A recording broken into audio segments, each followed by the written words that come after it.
क्या तुम्हें पता है कि डांडेडा के ओपनिंग में बोले गए स्क्वाबरा का क्या मीनिंग है? मोमोस करके आउटफिट क्यों पहनती है? ओक्रून की ट्रांसफॉर्मेशन फॉर्म कौन से एनिमे कैरेक्टर से इंस्पायर्ड है? एंड डांडेडा में दिखाया कि सभी एलियंस एंड योगाई कौन कौन सी रियल चीजों पे बेस्ड है। 50 फैक्ट्स एंड डिटेल्स अबाउट डांडेडान जो कि शायद तुम्हें पता हो। वो शुरू करते हैं डांडेडा के ओपनिंग थीम सॉन्ग से, जो कि ऑलरेडी एक बैंगर है, बट इसमें बहुत सारे अल्ट्रामैन रेफरेंस भरे पड़े हैं। लाइक सबसे पहला नोटेबल रेफरेंस है जब ओपनिंग में मल्टीपल फ्लैशेस में सभी कैरेक्टर्स ड्रामेटिक पोज मारते हैं, तो ये अल्ट्रामैन की ओपनिंग पे बेस्ड है। लाइक जब मोमो किक मारती है और मोशन फ्रीज होता है तो उसका पोज और ब्लू इयरिंग्स के साथ वो बिल्कुल अल्ट्रामैन जैसी लगती है। इसके बाद फ्लैटवुड मॉन्स्टर एंड अर्थबाउंड स्पिरिट क्रैब भी उनके कलरफुल पोज बैकग्राउंड के साथ स्ट्रेट अप अल्ट्रामैन काइजू जैसे लगते हैं। उसके बाद ये है अल्ट्रामैन का अल्ट्रा बीम पोज, देन ये अल्ट्रामैन का ईरी सर्कुलर मोशन इफेक्ट। इसके बाद ओक्रून जैसे रेड बैकग्राउंड के साथ कैमरा की तरफ पंच करते हुए ट्रांसफॉर्म होता है, तो ये भी अल्ट्रामैन की ट्रांसफॉर्मेशन से ही इंस्पायर्ड है। तो डांडेडा की ओपनिंग एक लव लेटर है सभी ओल्ड स्कूल अल्ट्रामैन फैंस के लिए। नेक्स्ट ओक्रून के रनिंग सीन के टाइम हमें उसका जो पोज देखने को मिलता है, तो ये डायरेक्ट एंड बहुत ही सिमिलर है अकीरा के रनिंग पोज से from Devilman Crybaby. And opening में मोमो के जो डांस मूव्स दिखाए गए हैं, तो ये एग्जैक्टली बिल्कुल रिहाना के इस वाले सीन से इंस्पायर्ड है। एंड ओपनिंग में हमें हर एक योकाई एंड एलियन को जिस भी कलर के साथ दिखाया जाता है, तो बाद में एनिमे में भी हमें इन्हीं कलर्स के साथ दिखाए गए हैं, जिनमें टर्बो ग्रैनी रेड कलर के साथ, सर्पो ब्लू कलर के साथ, Flatwoods monster with brown colour, crab with orange, acrobatic silky pink colour के साथ and mister Shrimp yellow. Next opening song की शुरुआत में जो वर्ड आता है कुआबरा, तो एक जापानीज सुपरस्टिशन टर्म है, मीनिंग के से जापानीज लोग बैड लक और इविल स्पिरिट्स को दूर भगाने के लिए यूज करते हैं। जैसे हमारे यहाँ पे भूत प्रेत के टाइम हनुमान चालीसा पढ़ते हैं, तो वैसे ही जापानीज वाले बोलते हैं कुआबरा। और इसके बाद इस ओपनिंग में एक हिंदी वर्ड आत्मा का भी यूज किया गया है, जिसे बहुत से लोगों ने मिस किया होगा। और इन दो नेक्स्ट डिटेल्स को ओरिजिनली दो रेडिट यूजर्स ने ढूंढ के निकाला है, तो दोनों को ही शाउट आउट, क्योंकि ये दोनों ही डिटेल्स जबरदस्त हैं। फर्स्ट इस डांडेडा के ओपनिंग सॉन्ग में हमें जुकवर की साउंड सुनाई देते हैं, तो एक्चुअली में 1915 के एक पुराने गाने I been floating down the old green river का speed up and pitched up version है।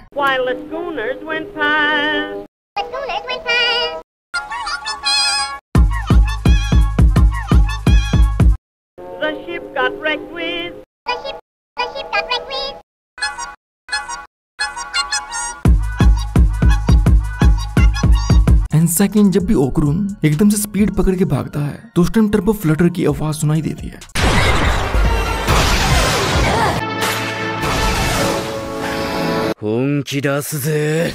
जो कि एक्चुअल टर्बो फ्लटर की आवाज है, जिसे कार्स में लिखाया जाता है।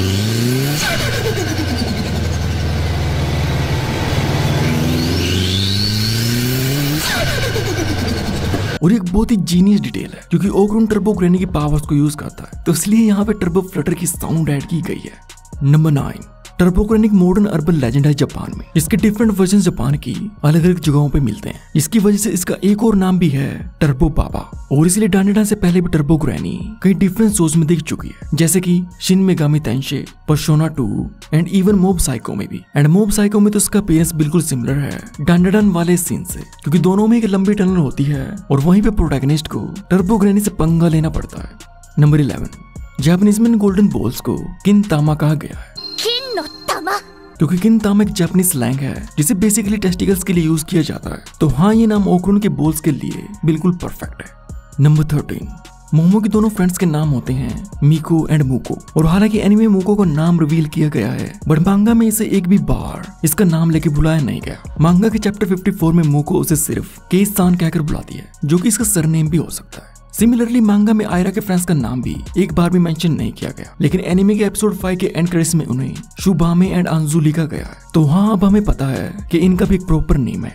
नंबर 15, डांडेडान में इस एलियन का नाम सर्पो बिल्कुल भी रैंडम नहीं है, क्योंकि ये नाम एक रियल लाइफ प्रोग्राम एंड यूएफओलॉजी से कनेक्टेड है। क्योंकि कभी के टाइम में यूएस गवर्नमेंट ने एक top secret human alien exchange programme शुरू किया था प्रोजेक्ट सर्पो के नाम से, और वहीं से उठा के इस एलियन का नाम सर्पो रखा गया है। एंड सर्पो का बॉडी डिजाइन बहुत ही ग्रेटली सिमिलर है अल्ट्रामैन सीरीज की डाडा रेस से। एंड ऑल्सो सर्पो के कुछ बॉडी पार्ट्स तो एलियन पेगासस से भी इंस्पायर्ड लगते हैं। और जब सर्पो अपना सर्पो फॉर्मूला सर्विंग मेथड यूज करता है, तो उसके हाथ का पोज बिल्कुल अल्ट्रामैन के अल्ट्रा बीम वाले पोज जैसा होता है। एंड सर्पो का जो ह्यूमन डिस्गाइज्ड फेस होता है, तो ये देखने में काफी हद तक फॉर्मर थाई प्राइम मिनिस्टर थाक्सिन शिनवार्ता जैसा लगता है। और ये सिमिलरिटी इतनी वायरल हुई थी कि थाई फैंस ने इनके मीम्स बनाना शुरू कर दिए थे। नंबर 19, मांगा में जब ओकुरुन मोमो को अपनी मैगजीन दिखाता है तो उसके एक पेज पे बराक ओबामा प्रेसिडेंट होता है, लेकिन एनिमे वर्जन में ओबामा को रिप्लेस करके एक जेनरिक लुकिंग प्रेसिडेंट को दिखाया गया है। सिमिलरली मांगा में मिस्टर मेंटिस शिप की स्पेसशिप देखने में बिल्कुल मिलेनियम फैल्कन जैसा लगता है फ्रॉम स्टार वॉर्स, लेकिन एनिमे में इसका डिजाइन थोड़ा चेंज करके दिखाया गया है, मोस्ट लाइकली कॉपीराइट के चक्कर में। एंड ऑल्सो मांगा में जब मोमो अपने क्रश केन ताकाकुरा का जिक्र करती है तो उस टाइम केन ताकाकुरा की फोटो भी दिखाई जाती है, लेकिन एनिमे में केन ताकाकुरा को भी दिखाया नहीं गया, शायद कॉपीराइट या फिर परमिशन के इशू की वजह से। नंबर 22, एक्रोबैटिक सिल्की, जिसे एक्रोबैटिक सारा सारा या फिर अकुसारा भी कहते हैं, तो एक जापानीज अर्बन लेजेंड पे बेस्ड है, जिसमें ऐसा कहा जाता है कि एक्रोबैटिक सिल्की बिल्डिंग्स पे डांस करते हुए ऐसे एक छत से दूसरी छत पे कूदती थी और जो भी इंसान उसको डांस करते देख लेता था तो वो बैड लक का शिकार बनता था, जिसके साथ या तो बहुत ही बुरा होता या फिर उसकी मौत। एंड ऑल्सो एक्रोबैटिक सिल्की की ये कहानी जिसमें एक माँ की आत्मा अपने बच्चे को ढूंढ रही होती है, तो ये काफी सिमिलर है मैक्सिकन फोकलोर की वेंजफुल गोस्ट ला लोराना से। लाइक जब सिल्की मोमो को निकल जाती है तो उसके बाद वो पूछती है मेरा बच्चा कहाँ है, आखिर मेरी बच्ची है कहाँ। एंड ला लोराना के नाम का मतलब होता है रोने वाली औरत या वीपिंग वुमन। और अगर तुम्हें भी एक्रोबैट सिल्की की सैड स्टोरी को देख के रोना आया हो तो ये नेक्स्ट डिटेल उसे और भी सैड बनाती है। तो मोम की आंख के नीचे जो मोल होता है तो उसे टीयर मोल कहा जाता है, जिसे बहुत ही अनलकी माना जाता है, और जिसकी भी आंख के नीचे टीयर मोल होता है तो उसे अपनी लाइफ में बहुत सारी डिफिकल्टीज का सामना करना पड़ता है, जैसा कि हमें डांडाडा में देखने को मिला है। एंड एक्रोबैटिक सिल्की डांडाडान की पहली और अब तक की वन एंड ओनली योकाई है जो निर्वाणा तक पहुंची है, मतलब कि उसे फुल स्पिरिचुअल एनलाइटमेंट मिल चुकी है। नंबर 26, शेको का स्लीपिंग मास्क बिल्कुल सेम है जैसे कि शोगोगो था गिनतामा सीरीज में। नंबर 27, मांगा में queen sensei as a weapon एक स्टिक यानी कि बैटन का यूज करती है, जिसको रिप्लेस करके एनिमे में क्वीन सेंसे को एक कैटो 9 टेल व्हिप का यूज करके दिखाया गया है। तो तुम्हें क्या लगता है क्वीन सेंसे की पर्सनैलिटी के हिसाब से ये वेपन अपग्रेड है या फिर मेजर डाउनग्रेड? नंबर 28, आयरा का फुल नेम आयरा शिरो तोरी होता है, जो कि exactly same name December star के कैरेक्टर से सिमिलर है। Number 29, Avengers academy Marvel versus infinity comic के इशू 31 के एक डायनल सीन में मोमो एंड ओकुरुन की अपीयरेंस हुई है और इसे खुद इस कॉमिक के आर्टिस्ट ने भी अपने इंस्टाग्राम पे कंफर्म किया है। नंबर 30, मोमो नाम का जापानीज में मतलब होता है पीच, तो इसलिए एनिमे में उसका मेन आउटफिट भी पिंक पीच कलर का होता है, जो कि उसके नाम की वाइब के साथ मैच करता है। नंबर 31, टर्बो ग्रैनी जिस मनाकी नेको डोल के अंदर ट्रैप होती है, तो ये काफी कॉमन जापानीज फिगरिन है जिसे गुड लक और प्रोस्पेरिटी लाने के लिए यूज किया जाता है। लोग इसे shops, restaurants, casino, hotels, night clubs, basically हर जगह गेट के पास रखते हैं ताकि उनका धंधा बढ़े। पर डांडाडा में इस गुड लक डोल के अंदर एक बैड लक छिपा हुआ है और इस मनाकी नेको डोल को हमें एक्चुअल में 3rd एपिसोड की शुरुआत में ही दिखा दिया गया था as a early foreshadowing. And first episode में टर्बो ग्रैनी फोन में से ट्रांसपोर्ट होते हुए मोमो के पास पहुंच जाती है, तो बहुत से लोगों को बिल्कुल रैंडम लगा होगा, बट एक्चुअल में इसके पीछे एक डीपर मीनिंग है, क्योंकि टर्बो ग्रैनी को हराने के बाद शेको मोमो को बताती है तुम्हारी उम्र की लड़कियों का रेप करके उनके शरीर के टुकड़े करके यहाँ फेंक दिया गया था। वो बुरी आत्माएं बनना नहीं चाहती थी, लेकिन उनके पास और कोई रास्ता नहीं था। हम स्पिरिट मीडियम से एक लंबे अरसे से टर्बो ग्रैनी को ढूंढ रहे थे। जिस जगह भी मासूम लड़कियों को मारा गया था वो वहाँ मिल जाती।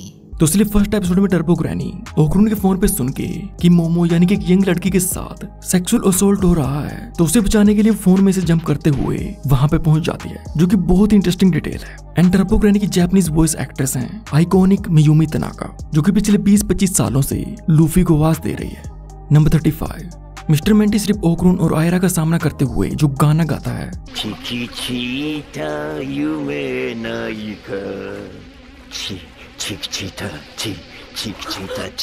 तो उसका नाम है चिकतीता बाय स्वेडिश पॉप ग्रुप आबा, लेकिन एनिमे के लोकलाइज वर्जन में इसके लिरिक्स को थोड़ा बदल के दिखाया गया है, मोस्ट लाइकली कॉपीराइट इशू के चक्कर में। इसके बाद जब सिर्पो यहाँ मेंटिस को अपनी सिरिंज की मदद से उसे एनर्जी ड्रिंक देता है, तो उस टाइम अपनी न्यू फॉर्म में आने के बाद वो एक और सॉन्ग को गाता है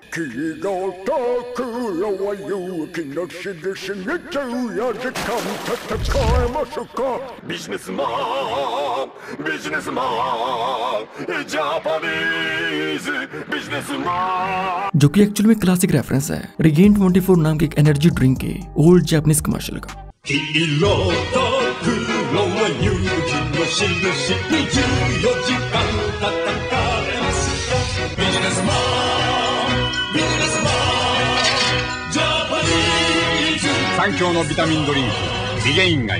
एंड मिस्टर मैंटिस टीम का ये न्यू फॉर्म देखने में बिल्कुल सिमिलर है एलियन बैल्टन की लुक से from the Ultraman series. And manga में जब मिस्टर मैंटिस फर्स्ट टाइम अपनी Dover Demon strong style 24 form में आता है तो उसमें उसकी फर्स्ट अपीयरेंस सनग्लासेस के साथ दिखाई गई है पूरे स्वैग में, बट एनीमे में सनग्लासेस को रिमूव कर दिया गया है। नंबर 39 एपिसोड 2 में दिखाया गया फ्लैटवुड मॉन्स्टर 1950s में हुए एक काफी फेमस एलियन इंसिडेंट पे बेस्ड है जो कि वेस्ट वर्जीनिया यूएसए में रिपोर्ट हुआ था, जिसमें ऐसे हुडेड स्पूकी लुक वाले एलियन को देखने का दावा किया गया था, जिसपे फ्लैटवुड मॉन्स्टर की ये पूरी लुक बेस्ड है। नंबर 40 एनीमे में जीजी का जो होम टाउन दिखाया गया है तो इसे जापान के एक रियल इकाहू टाउन पे मॉडल किया गया है और रिजेम्बलेंस तुम ये साइड टू साइड देख ही सकते हो। नंबर 41 एपिसोड 9 में यहाँ ब्लैक बोर्ड पे जापानीज में एक नाम लिखा होता है जिसका मीनिंग होता है केंता साकता, जो कैरेक्टर आगे एनीमे में अपीयर होगा। नंबर 42 मोमो को जब न्यू यूनिफॉर्म मिलती है तो उसके बाद उसकी स्कर्ट बहुत ही ज्यादा ब्राइटर होती है as compare to her friends, और ये एक माइनर से डिटेल है बट उतनी ही कमाल की। नंबर 43 होमरूम टीचर की आउटफिट एग्जैक्टली अल्ट्रामैन सीरीज के SSSP यूनिफॉर्म से इंस्पायर्ड है, पूरा सेम टू सेम। सिमिलरली ओकरून के टीचर ने अल्ट्रा गार्ड्स वाली यूनिफॉर्म पहनी होती है। नंबर 44 ओकरून का फर्स्ट नेम कैन, उसके व्हाइट बाल, उसका ब्लैक माउथ मास्क, जब वो टर्बो ग्रैनी की पावर्स यूज करता है तो ये सब कुछ टोक्यो गाउल के कैन केनाकी जैसी वाइब देता है, और इन दोनों कैरेक्टर्स का जापानीज वॉइस एक्टर भी सेम है, नात्सुकी हनाई। नंबर 45 जब ओकरून फर्स्ट टाइम टर्बो ग्रैनी से मिलता है तो उसके बाद एलियंस भी मोमो के सामने आ जाते हैं, बट ये एलियंस मोमो के सामने अचानक से नहीं आए होते, बल्कि उसे तब से फॉलो करते हैं जब उसने हॉस्पिटल में एंटर किया था, क्योंकि इस दिन में शैडोवी फिगर उसे बहुत ही क्वाइटली फॉलो करती है। नंबर 46 इस दिन में ओकरून जो सॉन्ग गाता है तो स्लैम डंक एनिमे के फर्स्ट एंडिंग थीम है, और उसके बाद जीजी जो सॉन्ग गाता है तो ये स्लैम डंक एनिमे के फर्स्ट ओपनिंग थीम है। नंबर 47 डांडा के नेसे का लुक काफी सिमिलर है सिन गॉडजिला के 4th एवोल्यूशन से, और उसका water compression blast straight up reference है सिन गॉडजिला के एटॉमिक ब्रेथ का, तो इसे बस तुम पानी वाला गॉडजिला समझ लो। नंबर 48 थ्रीज में हमें बार बार देखने को मिलता है कि सेको मोमोस के दोस्तों के लिए खाना बनाती है या फिर खरीद के लाती है, मोस्टली हर एक आर्क के एंड या फिर स्टार्ट में, जैसे उनकी पैरानॉर्मल जीत की सेलिब्रेशन हो। और एक इंटरव्यू में क्वेश्चन डांडा क्रिएटर टार्सू को पूछा भी गया था कि वो हर एक आर्क के एंड में डिनर सीन क्यों दिखाते हैं, जिसका आंसर देते हुए योगिनोबु तात्सु ने कहा था कि उन्हें इसकी इंस्पिरेशन हायो मियाजाकी और उनके स्टूडियो गिबली मूवीज से आई थी, जिसमें मियाजाकी दिखाते हैं कि जो लोग काम करते हैं तो वो खाते भी हैं, क्योंकि उनसे बिना खाए आगे काम नहीं होता। तो इसी सेम मैसेज को इन्होंने डांडा में इन मील सीन्स के जरिए कन्वे किया है, जिसमें इन सबके हार्ड वर्क एंड फाइटिंग के बाद ये खाना इन सबके लिए एक रिवॉर्ड होता है। नंबर 49 फर्स्ट एपिसोड में बहुत ही कमाल के पैरेलल्स हैं मोमो एंड ओकरून के बीच, लाइक यहाँ जैसे ये दोनों एक दूसरे से दूर खड़े होते हैं और फिर मोमो ओकरून के पैरों में से उसकी बुक को उठा के उसे देती है, तो ऐसे एग्जैक्ट एपिसोड के एंड में भी होता है जहाँ पे मोमो ऐसे ही ओकरून को उसके कपड़ों को उठा के देती है। नंबर 50 इस वीडियो में डांडाडान क्रिएटर योगिनोबु तात्सु ने अपने टॉप 4 फेवरेट कैरेक्टर्स बताए हुए हैं, और लिस्ट कुछ ऐसी है जिसमें नंबर 1 पे है Momo obviously, number 2 Okarun, number 3 Aira and number 4 Kenta Sakata the little pro. तो ये तो होगी क्रिएटर की बात, बट डांडाडन में तुम्हारे टॉप 4 फेवरेट कैरेक्टर कौन से हैं कमेंट्स में जरूर बताना। वीडियो अच्छी लगी तो लाइक एंड सब्सक्राइब जरूर करना, और आगे ड्रैगन बॉल री जीरो एंड सोलो लेवलिंग के फैक्ट्स एंड डिटेल जानने के लिए तुम मेरी इन वीडियोस को देख सकते हो।